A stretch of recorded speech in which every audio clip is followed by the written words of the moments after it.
कैसे एक विशालकाय पहाड़ जैसी जहाज समंदर में तैरती रहती है। इतना वजन होने के बाद भी वो डूबती नहीं कभी। लेकिन अगर बात करें एक छोटे से लोहे की छड़ की, जैसे हम लोग पानी में उसको डुबोते हैं वो तुरंत डूब जाती है। इसके पीछे कौन सा लॉजिक है कि इतना वजन होने के बाद वो शिप तैर रहा है और इतना छोटा सा क्षण वो तुरंत डूब जा रहा है, जो कि इतनी हल्की थी।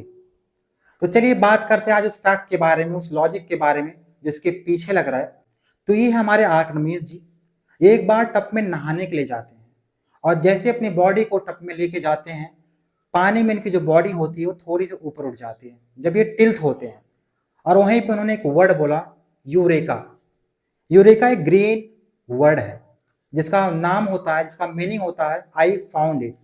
कहा जाता है कि विद्वानों के लिए एक छोटी सी चीज ही उनके सारे कॉन्सेप्ट को खोल के रख देती है। तो ऐसे ही आर्किमिडीज जी ने एक प्रिंसिपल दिया अपने बॉडी को देखते हुए कि अगर कोई वस्तु समंदर में फेंकी जाएगी या किसी पानी में फेंकी जाएगी तो वस्तु अपने ही बराबर पानी को हटाती है। और जितना ही वो अपने पानी को हटाती है उतना ही जो वाटर होता है वो भी एक फोर्स लगाता है। और जो वाटर के द्वारा फोर्स लगाया जाता है उसे हम लोग बॉयंट फोर्स कहते हैं, उत्प्लावन बल कहते हैं।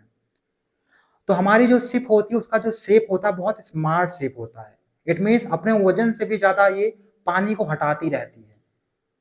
और जब वो पानी को हटाती है तो नीचे से भी एक बल लगता है जो कि वाटर के द्वारा लगता है, जिसे हम लोग पहले जान चुके हैं, उत्प्लावन इट मीन्स बॉयंट फोर्स कहते हैं। तो एक फोर्स जो ऊपर से लग रही है अच्छा फोर्स, एक फोर्स जो नीचे से लग रही है, ये दोनों फोर्स इक्वल हो जाते हैं। और जैसे ये दोनों फोर्स इक्वल हो जाते हैं तुरंत वहीं पे चीजें बैलेंस हो जाती हैं।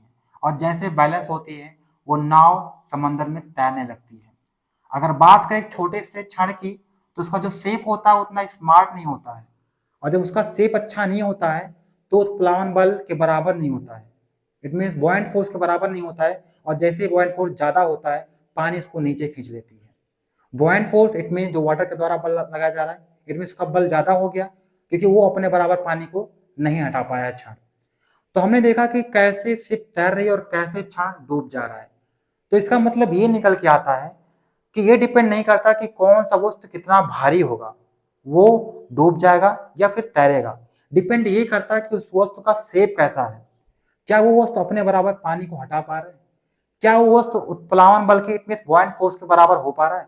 अगर हो पा रहा है तो वस्तु तैरेगी, अगर नहीं हो पा रहा है तो वस्तु डूब जाएगी, वो चाहे भी जितना भारी हो चाहे जितना हल्की हो। तो हमने इस टॉपिक में क्लियर किया कि शिप और क्षणों में कैसे कौन तैर रहा है।